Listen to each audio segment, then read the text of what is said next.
बिस्मिल्लाहिर्रहमानिर्रहीम। अस्सलाम वालेकुम। फजल अब्बास तकी। उम्मीद करता हूँ कि आप खैरियत से होंगे। नाज़रीन, मशरिक़ वस्ता की हर लम्हे बदलती हुई सूरत हाल मशरिक़ वस्ता में मजीद मसाइल को जन्म दे रही है। ईरान अमेरिका मसला पहले से चल रहा था। इसराइल और फलस्तीन मसला 80-90 साल से मौजूद है। अब एक नई डेवलपमेंट खित्ते में हुई है, जिससे खित्ते के तवाज़न में मजीद तब्दीली आना शुरू हो गई है। उबनाए हरमज चूंकि पहले से बंद है, अमेरिका और ईरान की चपकलिश उस पे जारी है। उसी पे कभी अमेरिका ईरानी कश्तियों पे हमला कर देता है और कभी ईरान जो है वो अमेरिका की कश्तियों को निशाना बनाता है। हरमज के बाहर ईरान को इस हरमज की पाबंदी से रोकने के लिए अमेरिका ने एक बाहर हसार खड़ा कर दिया है कि कोई भी जहाज, कोई भी कश्ती और कोई भी शिप अगर हरमज को क्रॉस नहीं कर सकता, तो फिर ईरान का भी कोई शिपिंग मटेरियल, कोई भी कश्ती और कोई भी जहाज जो है वो बाकी जो बैनुल अक़वामी पानी है उनमें भी दाखिल नहीं हो सकता। ये सारी सूरत हाल 2 महीने से जारी है, लेकिन कल जो डेवलपमेंट हुई है उससे मजीद खतरात बढ़ गए हैं। चाइना में मार्को रूबियो जो दौरा करना चाह रहा था, चाइना ने मार्को रूबियो के चीन दाखिल होने पर पाबंदी लगा दी है। अब मार्को रूबियो का चेहरा में दाखिल ना होना, नाजरीन, एक संगीन खतरे की घंटी बज रही है। यानी कि चाइना के और अमेरिका के इख्तलाफात जो है वो उभर कर सामने आ चुके हैं।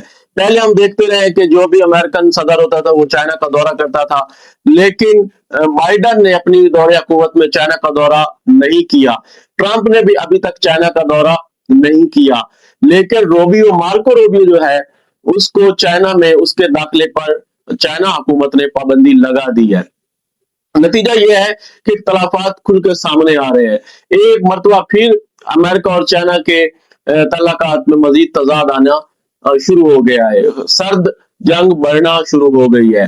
अब ये बलाक हम देख रहे हैं कि चाइना, ईरान, रशिया और बाकी इत्तेहादी एक तरफ है और अमेरिका जो है और उसके बाकी इत्तेहादी एक तरफ है। ये एक ऐसा अलायंस बनने जा रहा है जो मशरिक़ वस्ता में एक ऐसी लंबी सर्द जंग को छेड़ने जा रहा है जो कभी खत्म होने वाली नहीं है। इस जंग के असरात पूरी दुनिया में मुरतब हो रहे हैं। महंगाई पूरी दुनिया में बढ़ रही है। पेट्रोकेमिकल अशिया जो है उनकी किल्लत पूरी दुनिया में बढ़ रही है। लोगों के हवाई सफर मुतासर हो रहे हैं। पूरी दुनिया जो है इस वक्त एक जंग की लपेट में है। एक ऐसा माहौल बनाया जा रहा है जिससे पूरी दुनिया को खतरात लाक हो चुके हैं, पूरी दुनिया उससे मुतासर हो चुकी है। लेकिन नाजरीन, अब देखना यह है कि ईरान और अमेरिका जिनके अभी मुज़ाकरात चल रहे हैं, नेगोशिएट हो रहे हैं, ईरान उन बातों को नहीं मान रहा जो अमेरिका मनवाना चाह रहा है और अमेरिका उन बातों पे इत्तेफाक नहीं कर रहा जो ईरान पेश कर रहा है। तो उसका नतीजा यही होगा कि ये एक सर्द जंग के तौर पे एक लंबी जंग चलेगी और मुमकिन है कि 1 साल से ज्यादा इसको अरसा लग सकता है। दूसरी जानिब अगर हम ट्रंप की बात करें तो ट्रंप के मिड टर्म इलेक्शन है वो फंस चुका है।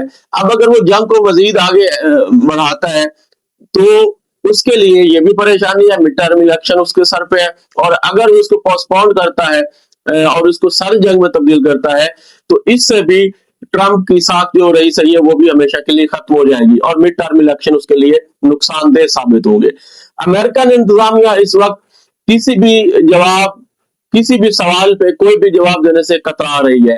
जेडी वेंस जो है वो जवाब देने से कतरा रहा है क्योंकि वो शाम सुबह कोई बात करते हैं तो ट्रंप शाम को उनके बयान के उलट कोई बयान दे देता है। इसी तरह से जितने भी अमेरिकन जिम्मेदारान है वो जो भी बयान देते हैं, ट्रंप सुबह को और बयान देता है, शाम को और बयान देता है। अब वो समझ नहीं रहा है कि हमने क्या स्टेटमेंट देनी है, क्या मीडिया के सामने बयान देना है। तो ये इस तरह से हैजानी सी कैफियत इस वक्त अमेरिका में जारी है। दूसरी जानब ईरान जो है वो इस वक्त अपने मौका पे पूरी तरह डटा हुआ है, किसी भी दबाव को खातिर में नहीं ला रहा और चाह यही रहा है कि अमेरिका जो है वो घुटने टेके और ईरान के जितनी भी शराइत हैं उन पे इत्तेफाक राय से उनको कबूल करे। लेकिन इस वक्त जो है ये सर्द जंग बढ़ती हुई नजर आ रही है। नाजरीन, अब तक के लिए इतना ही। अपना बहुत ख्याल रखिएगा। जैसे कोई नई डेवलपमेंट खित्ते में आती है आपसे जरूर शेयर करेंगे। बस सलाम, बहुत ख्याल रखिएगा।